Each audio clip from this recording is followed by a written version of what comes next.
एक और कश्मीर का सवाल है तो वहीं दूसरी ओर चीन से प्यार। तालिबान में नई सरकार की सबसे बड़ी उम्मीद चीन से है, जिसे लगता है कि चीन अफगानिस्तान का विकास करेगा, जिन्हें लगता है चीन तालिबान सरकार की गरीबी को दूर करेगा। लेकिन चीन के दिमाग में कुछ और चल रहा है।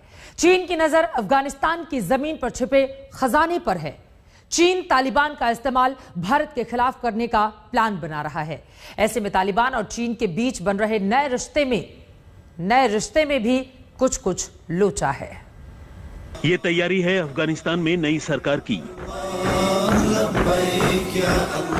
ये तैयारी है तालिबान की नई हुकूमत की, जिसकी कमान मुल्ला अब्दुल गनी बरादर संभालने वाला है। तालिबान सरकार का रोड मैप तैयार हो चुका है।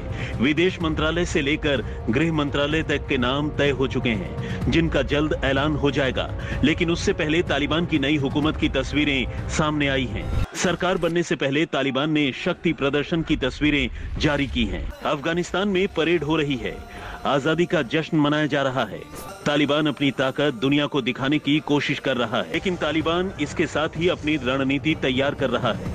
एक ओर आतंक की फैक्ट्री पाकिस्तान को अपना दूसरा घर बता रहा है, तो दूसरी ओर चीन के जाल में फंसता नजर आ रहा है, जिसे उम्मीद है कि चीन अफगानिस्तान की अर्थव्यवस्था संभालेगा, जिसे उम्मीद है कि चीन अफगानिस्तान में विकास के रास्ते खोलेगा। यही वजह है कि पाकिस्तानी चैनल जियो न्यूज को दिए गए इंटरव्यू में तालिबान के प्रवक्ता ने चीन पर पूरा भरोसा जताया है। भले चीन जमुक बचांग के ढेर मुहिम प्यावड़ हिवाद और चीन सर जमुक अड़िके ढेर मुस्बत उखी तेरे से वाड़ दाका मुस्बत उखी अड़िके ला कवि उला प्यावड़िस और यो दबल बांधे एतमाद कच्चे ला वरसी मुक्का के निजाम पर शक्ल तबारुज को चीन सर वक्त वो आगे दोगुना। तालिबान की मजबूरी है कि आखिर देश चलाने के लिए उसके पास पैसे कहां से आएंगे। अफगानिस्तान को पैसों की सख्त जरूरत है, लेकिन तालिबान की सरकार विदेश में जब्त अफगान केंद्रीय बैंक के 10 अरब डॉलर की संपत्ति का इस्तेमाल नहीं कर सकता है। इसे पाने के लिए तालिबान को उन देशों के साथ राजनयिक संबंध स्थापित करना पड़ेगा। अमेरिका ने भी अफगानिस्तान की फंडिंग पर रोक लगा दी है। ऐसे में तालिबान को चीन में उम्मीद की नई किरण नजर आ रही है।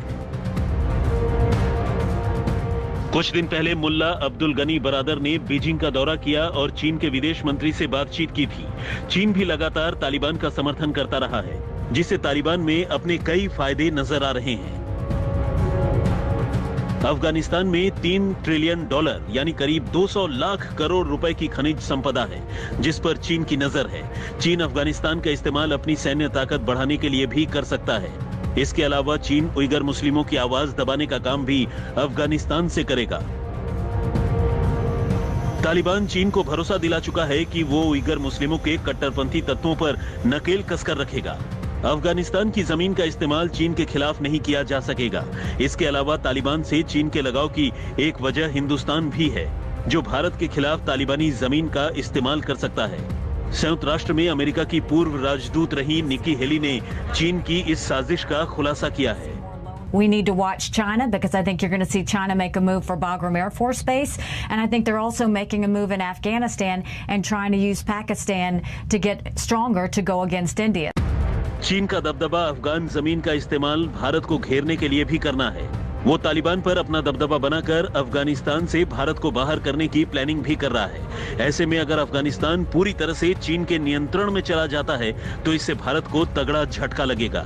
भारत ने अफगानिस्तान में करोड़ों डॉलर का निवेश किया है। इसके अलावा चीन मध्य पूर्व के देशों में व्यापार के लिए अफगानिस्तान का इस्तेमाल करने की भी तैयारी में है। ऐसे में भारत के साथ दुनिया की नजर भी तालिबान और चीन के रिश्तों पर है। आज तक ब्यूरो।